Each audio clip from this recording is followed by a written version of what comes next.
Hello, everyone. Praise God. We are together again. Oh, I'm so happy. Thank you so much for spending a little time with me today on this sad memory of what happened 17 years ago on the 11th of September. This video is different than any other one that I've done for you. It's I like the name, this is my testimony of 9/11. And the reason I'm making it is because the Lord has been pressing on me a dream that He gave me in like 95 or 96. I don't have the exact date. I wrote in my diary, but I can't find that diary, which, I really wish I could give you the exact dates, but it's a very interesting, sad warning dream that the Lord showed me that I believe leads us to the future, 9/11. I don't know that for certain, of course. There's no way for me to know. And actually, He did not show me. God is so good. And I don't think it would have been too tough for me to carry that, because who would I have told besides my family that I had this dream, and then also that I dreamt of what happened that day. It was, and nobody before that happened could have ever imagined it happening. So He never showed me an airplane. He showed me the aftermath. And I will revisit that dream after this video. But this video actually has two purposes. The first purpose is to kind of explain that when I had that dream, I was working at a bank. I was a senior teller at a bank for about 5 years, and living in a pretty small town, and just living my life. I was engaged, and just kind of going through my life at the time. I was very young. So when I got this dream from the Lord, I didn't know what to do with it. I didn't understand it, and I was actually told in my dream 4 horsemen, and I called my father instantly. He was actually out of town, and explained to him this dream, and then I told him I heard 4 horsemen, and he knew instantly and led me to go to his house and look at his Bible, the book of Revelations, and I read through it, and I couldn't believe it. God is so good. But this dream, I don't know if you've seen it, but it was the hardest, most vivid dream, and I can still see all the scenes in my mind. I'll share that. But anyway, the other part is I lost someone in 9/11, a friend. Didn't know him for very long, and we were just above co-workers, really, because I didn't see him every day and spend all my time around him like friends do, but he was friendly and kind, and I do consider him a friend, one, because he was nothing but kind to me every time I saw him, and anyone else. He was just a kind soul, and also I want to remember him that way, and I would love to share that with you, the kind of person he was, the person I knew, and I don't want his death to define him, the way he died to define him. His name is Jason, and he was the captain on Flight 93 that they claim went down in Pennsylvania. Okay, alright, I'm going to get to it, and I'm going to try not to cry. I apologize if I do. Okay, actually this part is good because it's my memories of Jason. Okay, So I worked for one of the airlines that was involved, obviously, and my department was in the training division, where the pilots come in and train on either the aircraft that they work on or moving to a new one. And Jason actually was a captain, and basically they pass or fail through him and the other captains. And he was just a kind person. I mean, really, every time you saw him, nothing but happy, and always had a nice word or would greet you, and just a kind person. And they all wore blazers, and he wore this tweed jacket. And tweed is kind of itchy and warm, wool, heavy, and had these patches on the elbow, suede, camel-colored patches on his elbow. And every time I'd see him in that jacket, I would just kind of think in my mind, oh, we got to get you a blazer. You need a blazer. It's so hot. You're inside. You don't need a blazer, but you don't need a tweed coat. You need something lighter, but he loved it, and it was a nice coat, but it was just too warm. So anyway, we had a pilot that came through, and they needed a little more time in the training program, so we had to rebuild the schedule. And anytime the schedule is rebuilt, it is arduous. It's tough, but it's exciting because you have to really work to find classrooms and instructors and materials. And we also had simulators in a different building. Those big rooms on hydraulics to give them the feeling of flying, and that's a part of the course. So I needed all of those resources for the pilot. And I got a phone call, and it's usually kind of, once this happens, everybody jumps in to help, and it's, we got to work together to figure this out, and it's, like I said, very exciting. So everyone's kind of working together to get all the resources we need for this pilot, and my phone rings, and it's Jason, and he's kind. He's like, greeting me and saying hi, and he asked if he could schedule a simulator. And of course I'm thinking, heck no, I might need it, and I can't. But I'm trying to be kind and also expedient, quick on the call so I can get back to work. And I said, oh, I'm sorry, I just have a pilot that has a need, and I'm not sure what days and what times that I need to build his classes. Is there any way possible you can call back and I can, go through the whole thing? Well, I think I kind of said it quickly, and I think I was, maybe not as paying much attention, giving him my full attention, because I could feel it, that anxious. And he's like, oh yeah, not a problem. I remember he was so kind. He was like, oh, don't worry about it. And I said, okay. All right, well, give us a call or come by, maybe in a day or two, and we should have all this worked out. And then that way, we won't have to reschedule and take your sim time for him, going forward. And he said, yeah, I understand.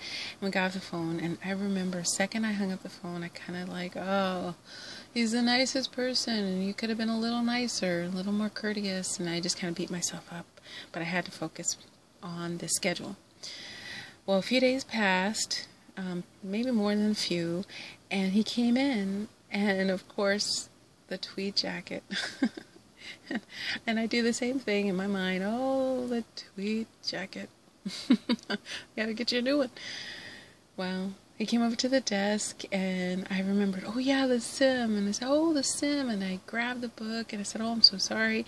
I was kicking myself about how rude I was, and blah, blah, blah. And he said, he kind of let me off the hook, and he's like, don't worry about it.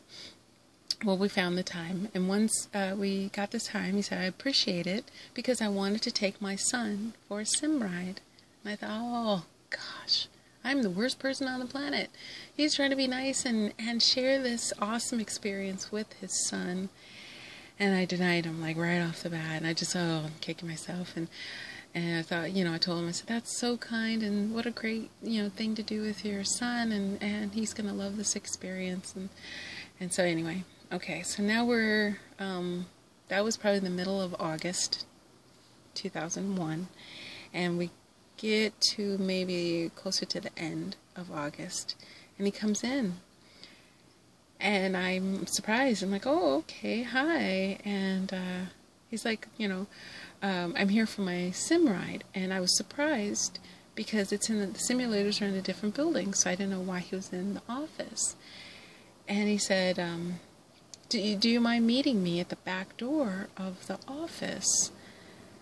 And I'm like, why? Thinking in my mind, why? But I already was not accommodating or, helpful.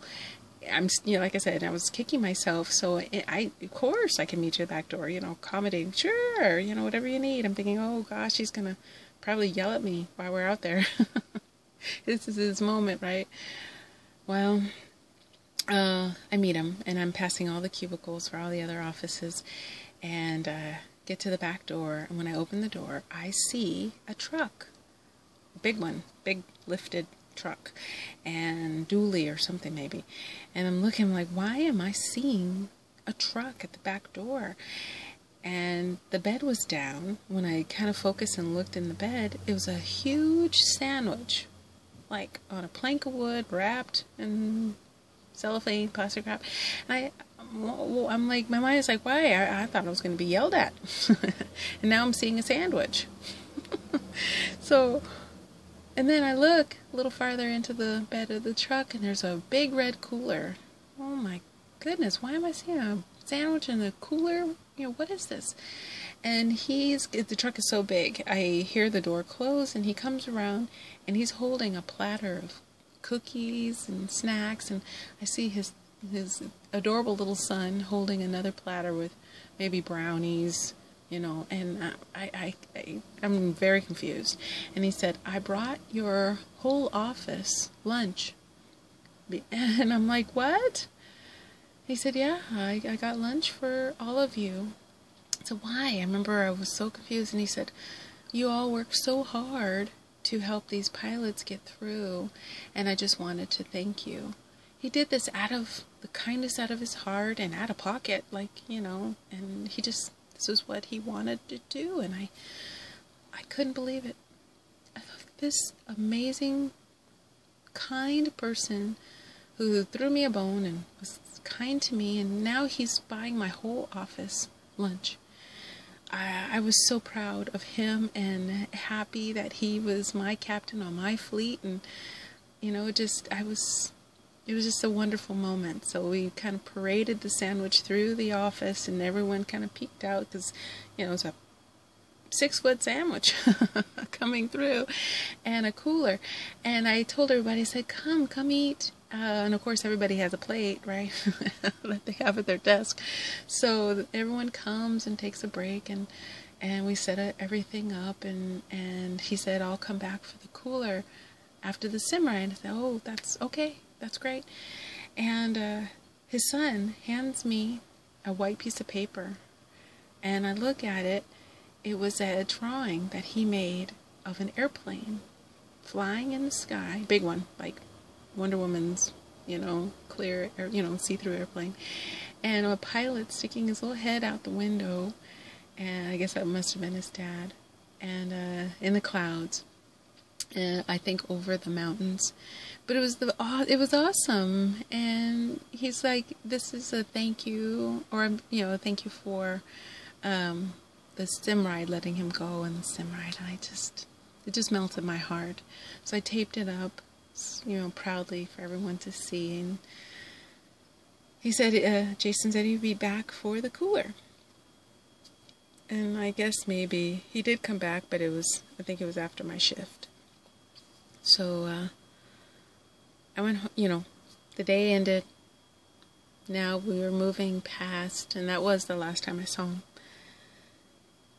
And you would never have thought, no one would ever thought that would be the last time And I guess no one really does know when it's the last time you're going to see anyone.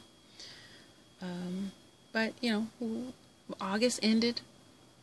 September came. 1st, 2nd, 3rd, days are the same. 4th, 5th, 6th, days are the same. We get to the 11th. And I'm working a morning shift early before the sun comes up. And the office is quiet at that time. And I'm doing my work. And I hear this quiet little voice on the other side say, "Did anyone hear that?" And we all kind of perked our ears up, and you know, I didn't know what she was talking about. And she said, "The man on the radio said a plane hit something." I don't know if she said a building, but she said there was a plane crash, and I just couldn't believe it. And we all are so emotionally involved with our pilots.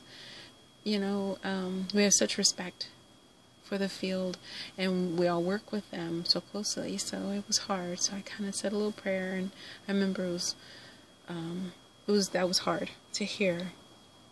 But, you know, we kind of took a moment. I took a moment. I can't tell you what everybody else did. And I got back to work. Then she announces a few minutes later, it wasn't a small personal aircraft like a Cessna. She said, "This was a jet." And we couldn't believe what she was saying. We're like, "What do you mean, a jet? That's like a commercial airliner. What do you mean?" You know, it was, at the time, that was unheard of. And she actually worked on the 727-37 fleet. So, and the 37s actually had, I believe the 27s didn't, but the 37s had 3 pilots up front. Because they called the third one the engineer, and they're the ones who work the instrument panel. So that was very concerning that this was bigger than just a small one. It was a jet, which it could have been one of hers. I'm sure that's probably what she was thinking. That's what I was thinking. I thought, oh my gosh, what are we talking about? But there was not a lot of information. So time is passing, and we're still hearing about this going on, and we're not 100% sure what city, what we didn't understand what was happening. We were just in this enclosed space, and believe it or not, working for the airline, we're non-operational, so we weren't at the airport. We weren't near, you know, it's like an office. It really was an office. So we didn't have even more than her transistor radio, to be quite honest. So I got a phone call from one of the guys on the Airbus fleet, a very large. I believe they're almost 250 or so, 280. They hold a bigger amount of people. And he called and he says, "What's going on?" I said, "You probably know more than we do. We're capsulized in this office." And he was second shift. And I said, "Well, you're coming in later. Can you come in now and bring a television? Do you have a TV that you can bring?" He said yes. So he did. When he finally showed up, he plugged it in. And we couldn't believe what we were seeing. It was like the late night show. Like this was fiction. We couldn't understand. It was awful. And as we were watching, I remember it was probably 10 of us huddled around this television. We saw the second plane hit. And I didn't. Someone asked, is America under attack? Are we under attack? And newscasters are saying these things like, you know, these planes are being directed to go right into the building. We couldn't understand what we were hearing, and it was just so upsetting. And I didn't know, because after I didn't know what type of aircraft, but I knew it was big. And after the 727-37s is my fleet, 57, 67. So I'm wondering, what are we talking about here? And I hear someone talking, male voice, and he walked by my desk, past me, to the Airbus desk where he worked with the Airbus, and he said, "It's not one of ours." Like, so relieved. I remember his voice. "It's not one of ours. They think it's a 57 or a 67. And I think I went into shock.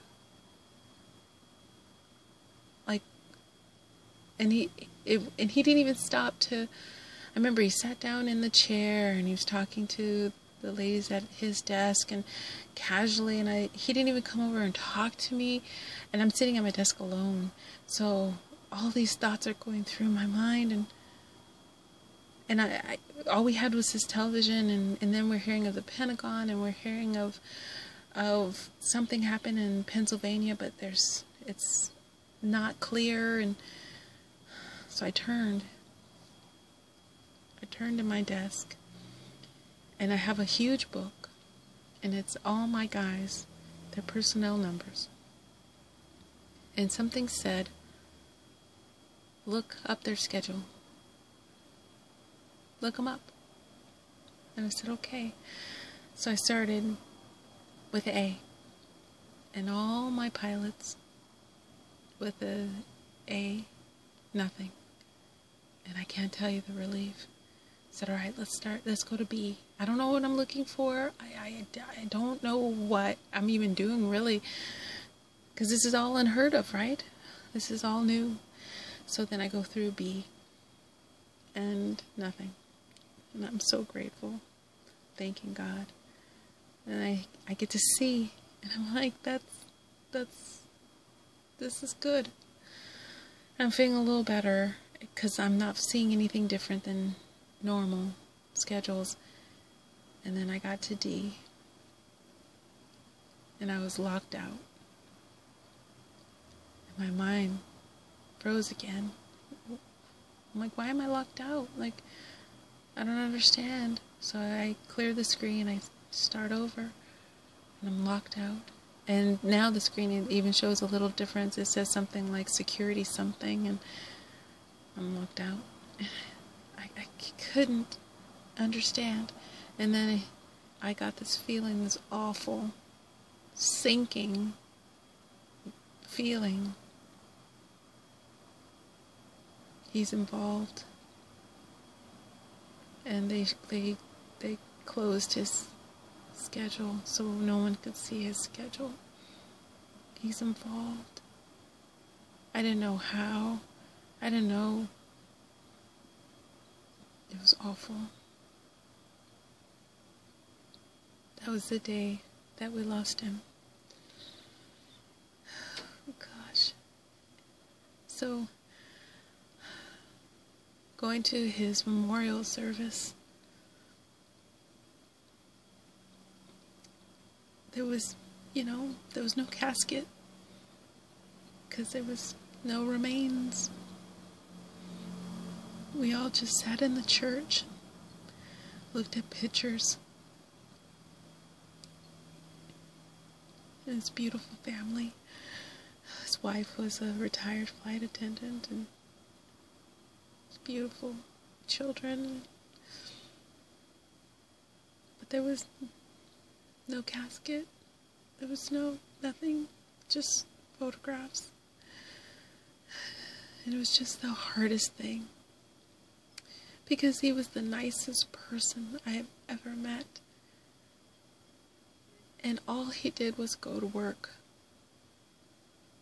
He just reported into work. And now he's gone. So,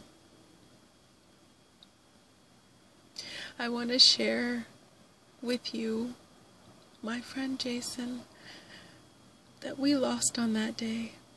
He was kind. He was compassionate. He was generous.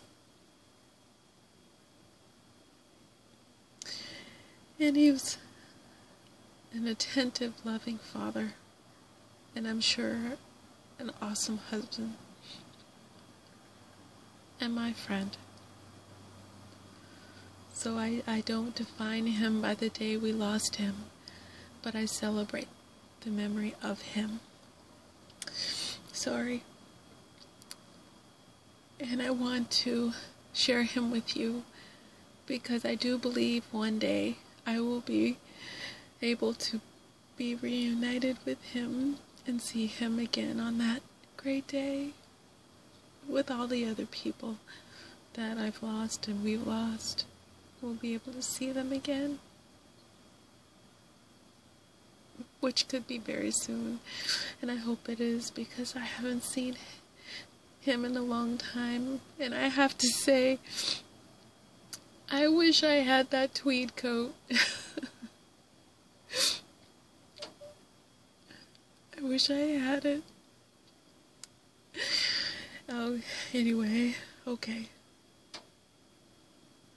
Thank you so much. Oh, sorry this got really long.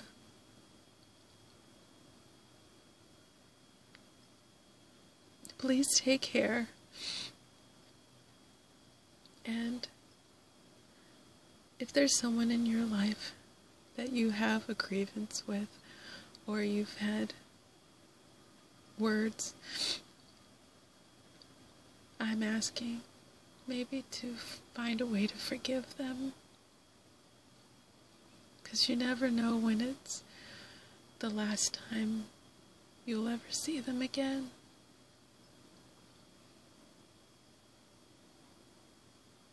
That's all I ask.